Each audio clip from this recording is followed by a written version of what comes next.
Good evening, everyone. It's so awesome to see you guys here again today for our next idea networking session. My name is Sharon Chaden Burks, and I am a newly appointed senior instructional designer at Sinclair Community College. I just got promoted, so excited to share that news officially with you.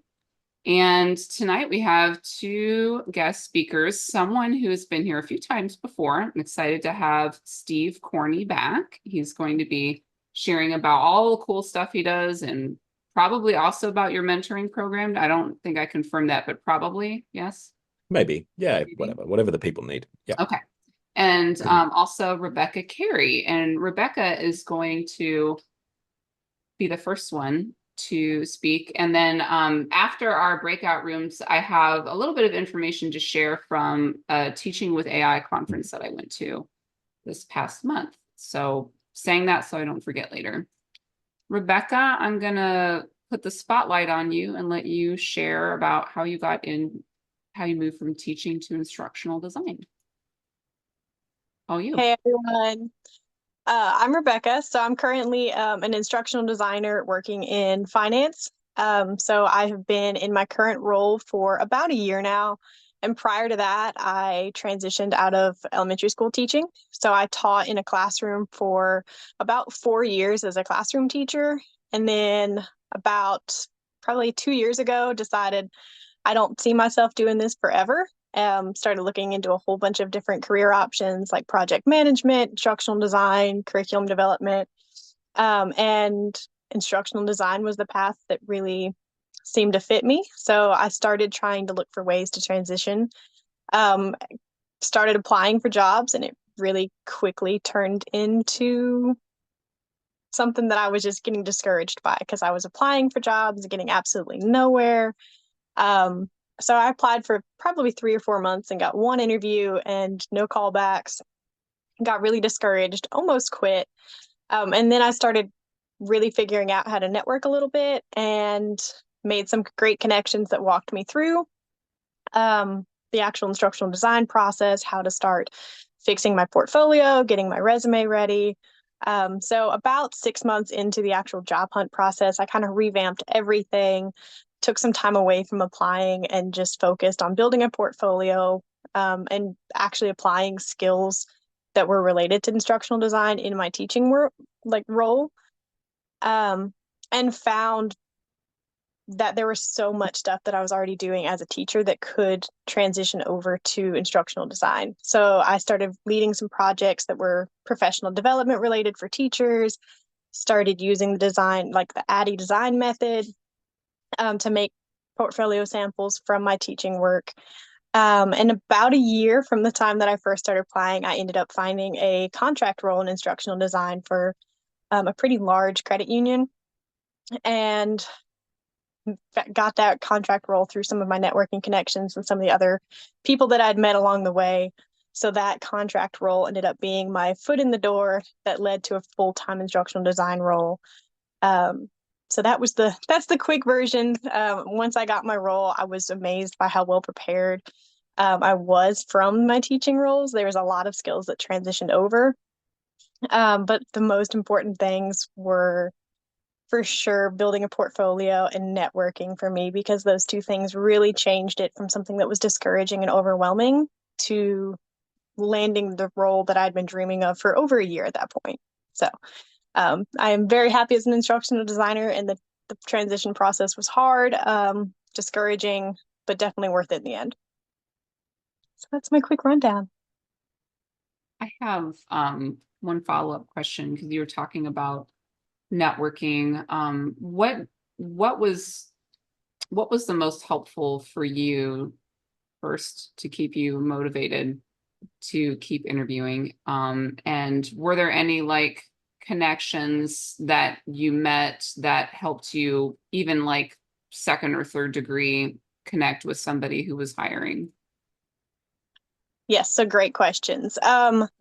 I had some people that I met through LinkedIn that kind of became mentors for me, who were existing instructional designers, because I knew a lot of people who worked at the companies that I wanted to work at, but finding people who actually were in those roles for the companies that I wanted to work for I didn't network as much for them to give me a recommendation or to use them to get to the company as much as just learn what the role was like, what they were looking for, what software they used, things like that.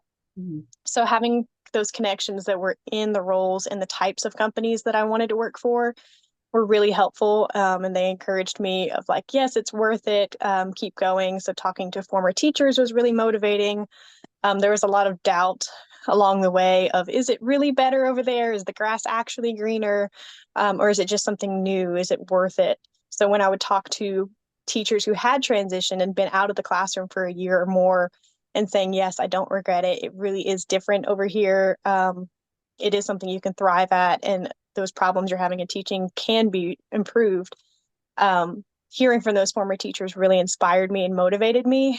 And then as far as getting a job, those networking connections um, that helped me were people in the company who um, didn't really refer me to a direct job, but they would tell me, hey, look into a contract role instead of full time because it's really hard, or hey, develop this skill in this software because we're really looking for it.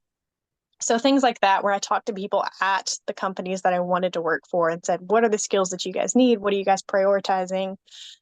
Because when I was a teacher looking into instructional design, there's 107 different softwares that you might see that you need, and it just was overwhelming. Mhm. So when I started talking to people in the actual industry that I wanted, and they said, hey, our company uses these 3 tools all the time, those are must-haves. It really helped me fine tune my resume and prepare my portfolio in a way that was going to best set me up for that success. So those kind of inside tips, it wasn't about having someone put a good word in for me as much as helping me prepare myself to present myself in the best way possible.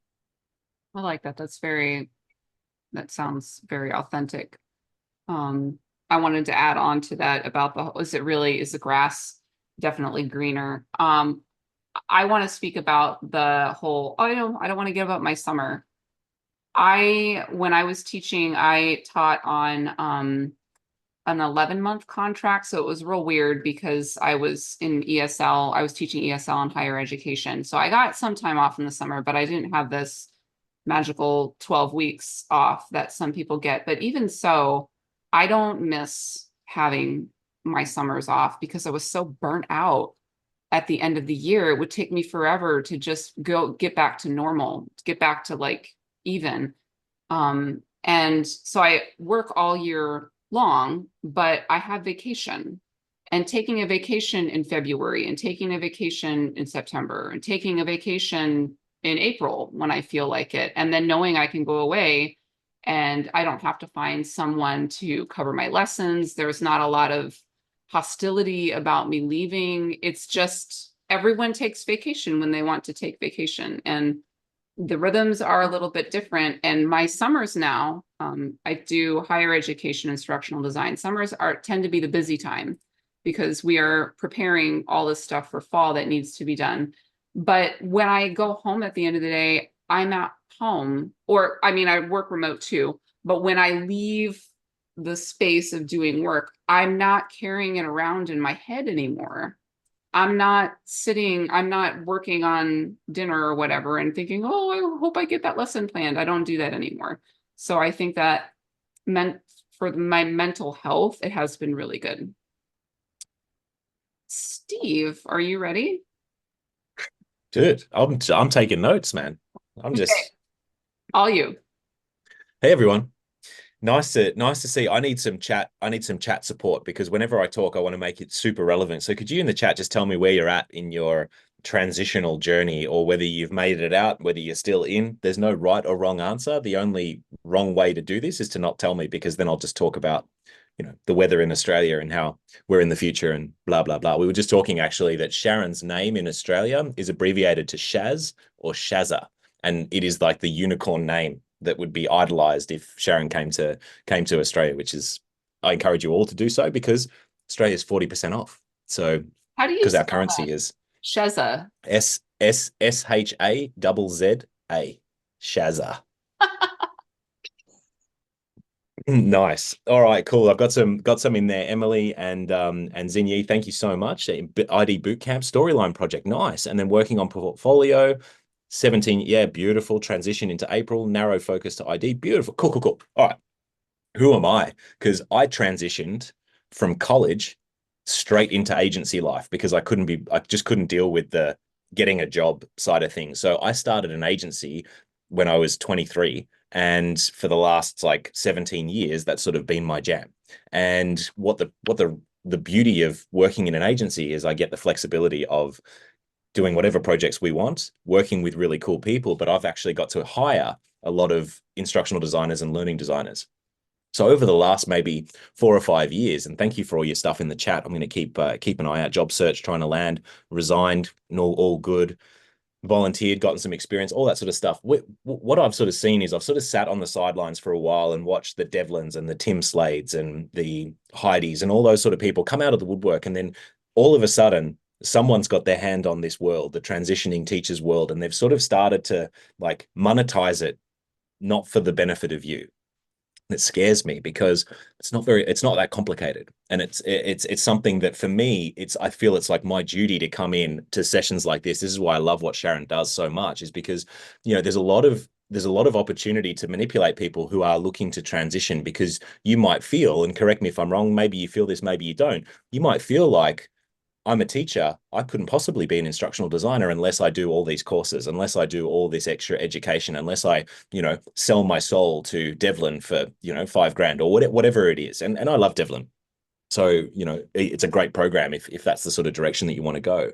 I got to tell you though, that when I graduated college with my law and business degree, there wasn't any learning attached to it at all. And I figured it out along the way. And now, with the help of YouTube and AI and Google and all that sort of wonderful stuff, my my contention is that you don't need to really go down the path of additional professional skills and professional development in order to be an instructional designer. Teachers, if you're a transitioning teacher, you are already grounded in adult learning. You just don't know it yet, right? Because kids and adults, they're the same.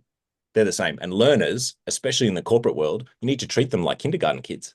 You need to make sure that this complex stuff that they get given, like new systems training, compliance training, health and well-being, diversity, inclusion, you need to make sure that it's just given to them in a format that they can understand. And most of the time, it's got to be super, super simple. So based on that, what that meant for me is I started to look down the barrel of like, what are the things that you really need to succeed in getting a job, getting your first job?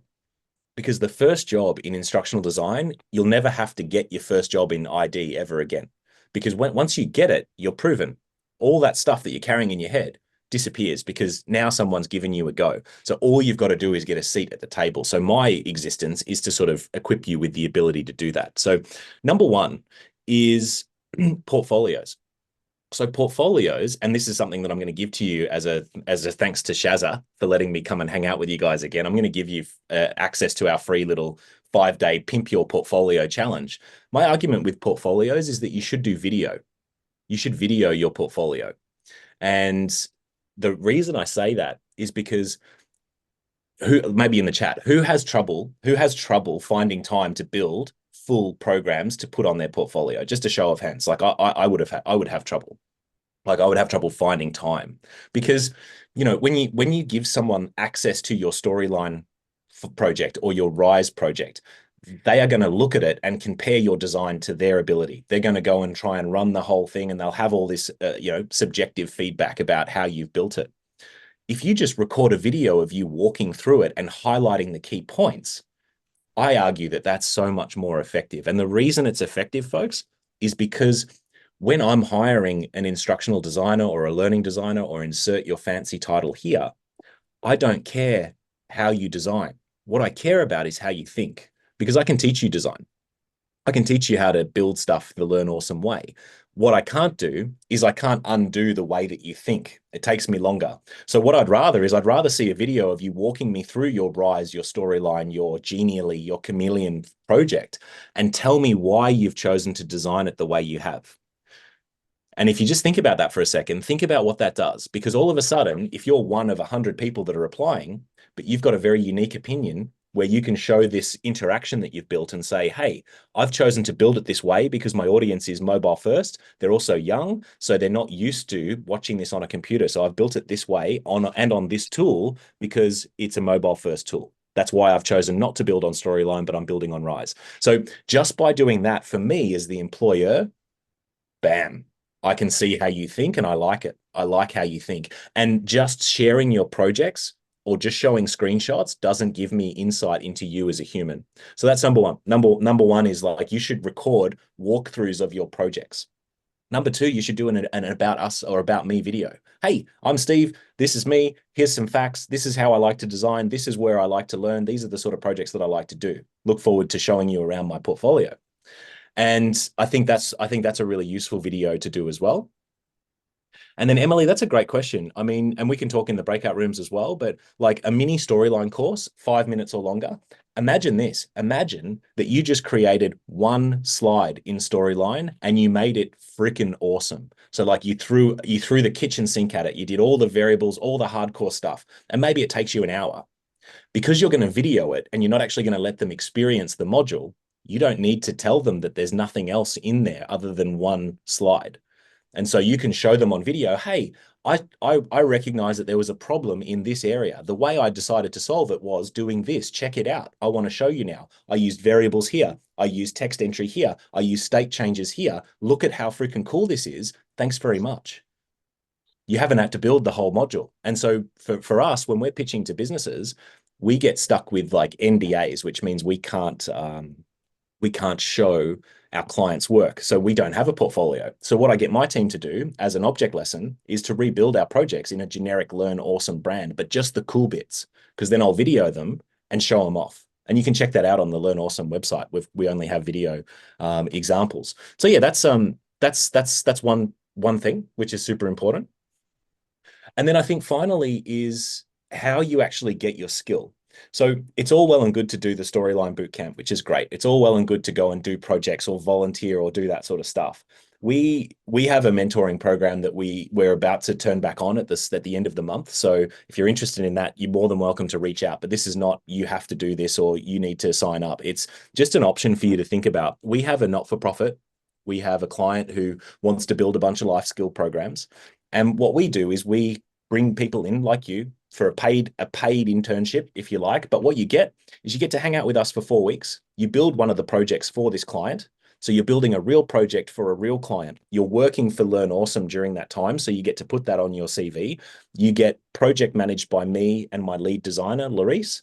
And you also get 12 months of Chameleon license, which is, you know, it's worth a couple of thousand Aussie dollars, which is like 1,500 Australian dollars. You get a whole year license to build programs on an authoring tool that's super rad. So it's sort of like a crash course. But what I see it being a little bit different to everything else is that it's a real project for a real client. You're working for a real agency. You're getting real feedback.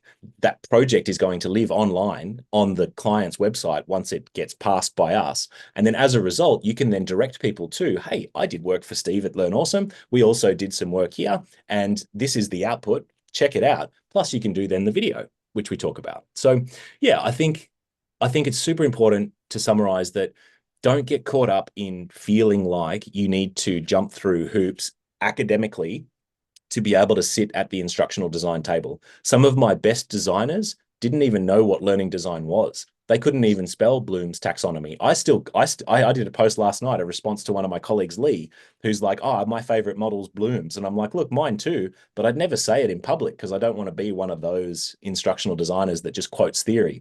At the end of the day, what I care about as an employer is your ability to show me who you are as a designer, because the rest I can teach. The rest you can learn on the job.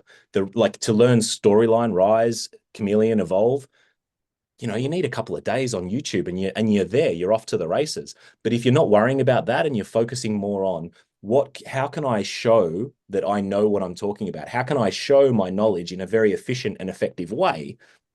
you're going to be super, super dialed in and ready to go. And Sharon's a perfect resource to have, folks, because like, I mean, not only do you get her expertise, she's bringing in cool cats like Rebecca and all the other ones that are showing you that it can be done. So it can be done. You can transition. The next bit is just getting out of your own way and letting it happen, but setting yourself up for success in a way.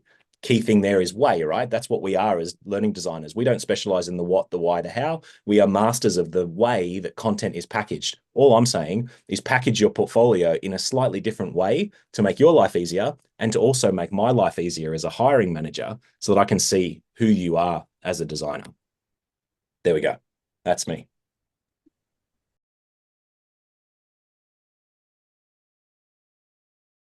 Sarah's AI came. Sarah's robot came in again. Is Sarah on the call? Is Sarah actually here? I don't think so. Okay. Read What a the weapon. notes and see how we were all like, oh, Sarah was too important to show up. Cool. Sarah Yeah. is the real star here. Well, she's Yeah. here. She sent a robot in her place, or maybe there's just some robot out there that's really interested into breaking into ID. Groundbreaker right there. Yeah, that's it. Go away, robots. Don't Nice. take our jobs. Don't take our jobs. All right. So before we get into whole group Q&A, I want to mention to you that our next session is going to be Tuesday, September 3rd from 7 to 8 p.m. like always. And I'm going to drop the link to register for that into the chat in case you want to get it on your calendar now and make sure that you're here next time. As I mentioned before we went on break for breakout rooms, I went to a conference a couple weeks ago with the University of Central Florida. They put on a Teaching with AI conference. So I want to share a resource that I came across. Super cool. I'll even put it in the chat. This is a conference. And one of the resources that they were sharing is this chat GPT assignments to use in your classroom today. Can be relevant probably outside of the classroom too. It's all right here. So it's just a free ebook with a Creative Commons license. So you're free to access that. I'm going to put that in the chat so you have that resource available. They're also working on building up a repository with Teaching with AI assignments. I was looking for the link for that. I couldn't find it right before I got on the call, but I'll remember to share that with you in our next session. I think that's all the announcements I have to share right now. Does anyone have anything they want to share with the group? Exciting things before we go to whole group Q&A? Excited to get promoted. That was nice. Hell yeah, dude. You deserve it, man. You come work Yeah, for us. congratulations. We can't afford you. We can't afford you in our Aussie dollars. You're too expensive. Okay, well, if no exciting announcements besides that, we can open up to your questions.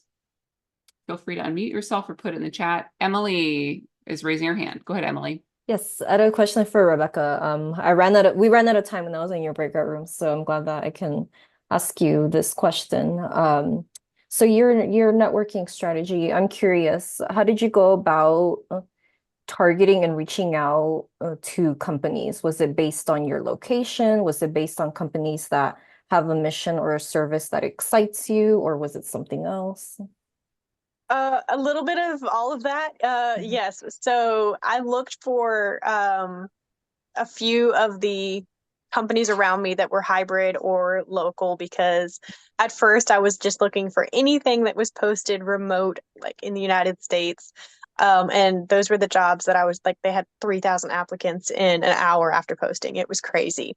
Never got any interest. So when I started making more local connections, by searching in my area for people in instructional design, a lot of those people I talked to said, hey, it's really hard to start out getting a remote job, so look for something local. So I did. I just changed it to anything in my area within like an hour drive of me.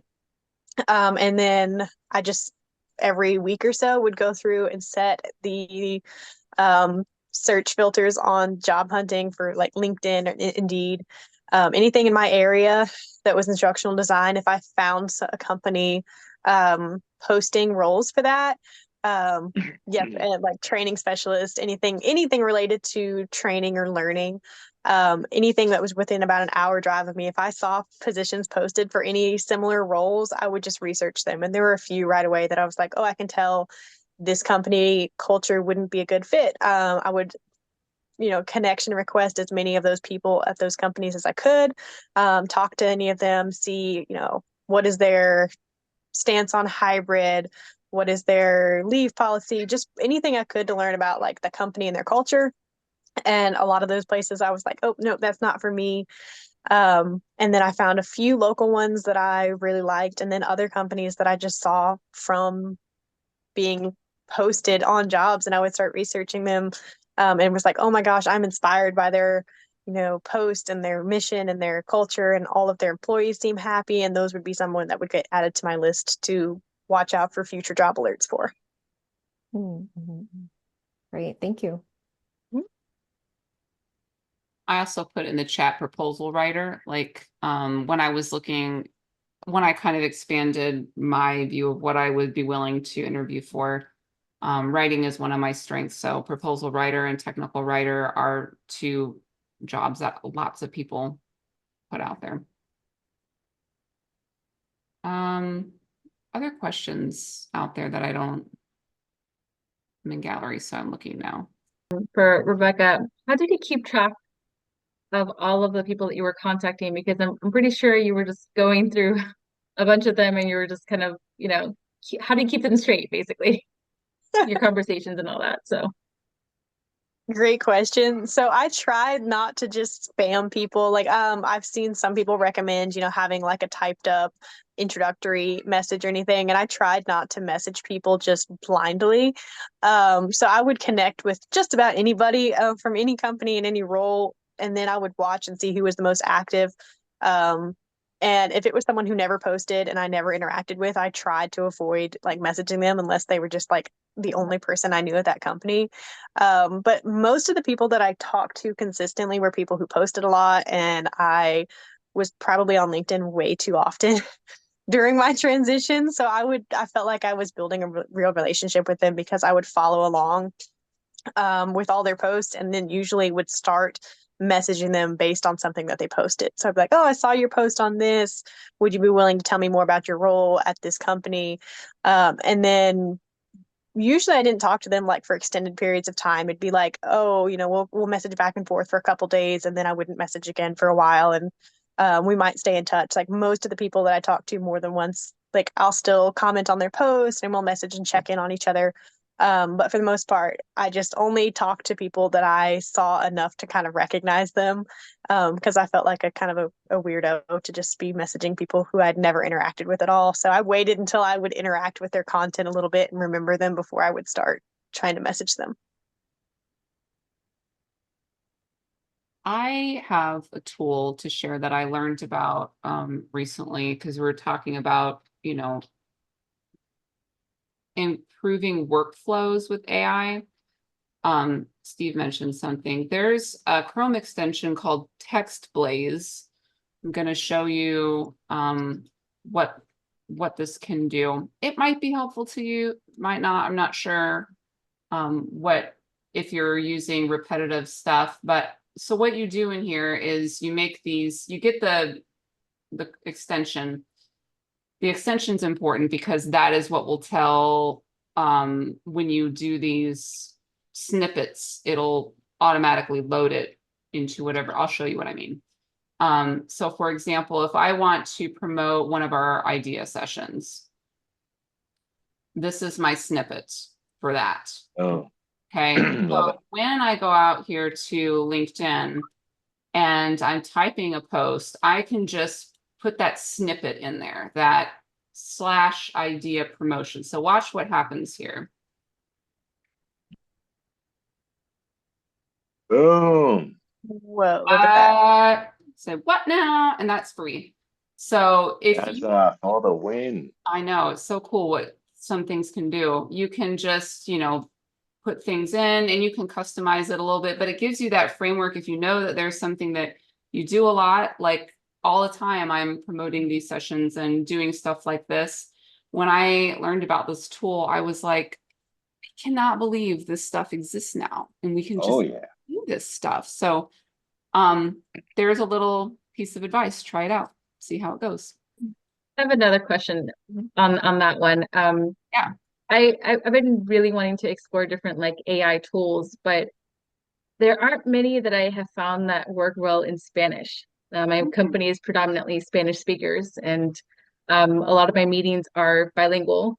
So I actually did download Otter and then realized that it doesn't really do Spanish. And so I was like, well, we'll see how it goes. I'm going to try it out in a meeting a couple weeks from now. But do you have any recommendations for like world language kind of tools that I do. Spanish?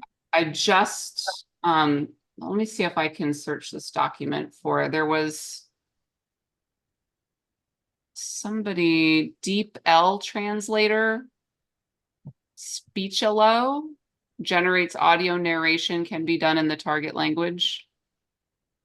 I'm going to put those in the chat so you can investigate and see. I haven't used them personally for other languages besides English, but Deep L translator. And Look at you, Sharon. You're like a superstar. You're like the ultimate expert, man. Ask the captain. Love it. doubtful I'm the ultimate expert. I came away with some new tools, and it's like they're coming out every couple months. You cannot keep up with them.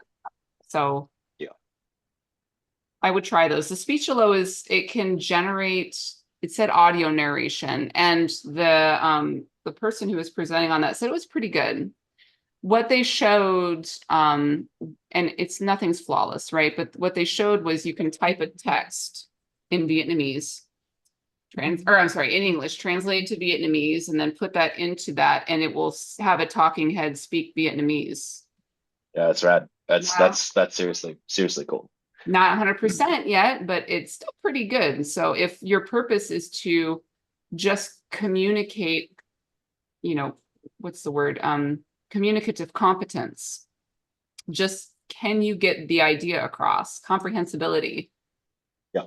Still Yeah. right And now. it's mainly just for note-taking purposes. Let's say like if I can understand the Spanish, it's just trying to keep up whenever people they'll switch back and forth from Spanish and English, Spanish and English. And so trying to kind of find a way I wish Otter had that kind of ability to be able to be bilingual and actually take notes in 2 different languages at once. Maybe that's too much to ask, but I don't think it is, and I think that the tech is getting there. I wouldn't be surprised if a year from now it's there. I mean, Spanish is a pretty common language that people are asking for assistance with. So it was probably at the top of people's roadmaps for product development.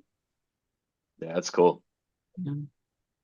We have a couple more minutes left. Any last questions? I got to show you a cool tool. It's helpful to me. I don't know if it's helpful to you, but a participant has set the caption language to Finnish. That's very funny. Yeah, I'm just seeing what it does, and that's pretty solid. Like I speak a little Finnish, so and there's your like bootstrapped option is you could just set the native language to English on Zoom, and Zoom will then translate. That's awesome. There you go. Anyway, I knew Zoom would do it. Zoom's amazing. You rock, Sharon. You rock, dude. That's epic. Hey, my last point is around LinkedIn, right? In networking. So if as part of your networking adventure, once a week or twice a week or every day, whatever you feel comfortable doing, shoot a video of you showing some cool shit in L&D so that you start to become a bit of a thought leader, so that then when you connect with people, you can share that post that you've done. So build one of your interactions, record it, upload it to LinkedIn, get people to see the stuff that you do. Because when you show people how you do stuff, they engage so much more with it than just you posting a post about Bloom's taxonomy and how boring it is. So way to go, team. And last thing I put in the chat is if you want to give me feedback on tonight's session, get signed up for the IDEA newsletter so you can always know when the next sessions are coming out, and the registration links. You can click on that form and let me know. And it's 8 o'clock, and that is our session for tonight. Thank you so much, Rebecca and Steve, for coming and sharing your experiences and your encouragement and your motivation. And I'm so happy to be helping you through this journey. If you're looking for a role in learning and development and instructional design, it can definitely happen. It just takes a little bit of time. All right, everybody, I will see you back here September 3rd, hopefully. Have a great night.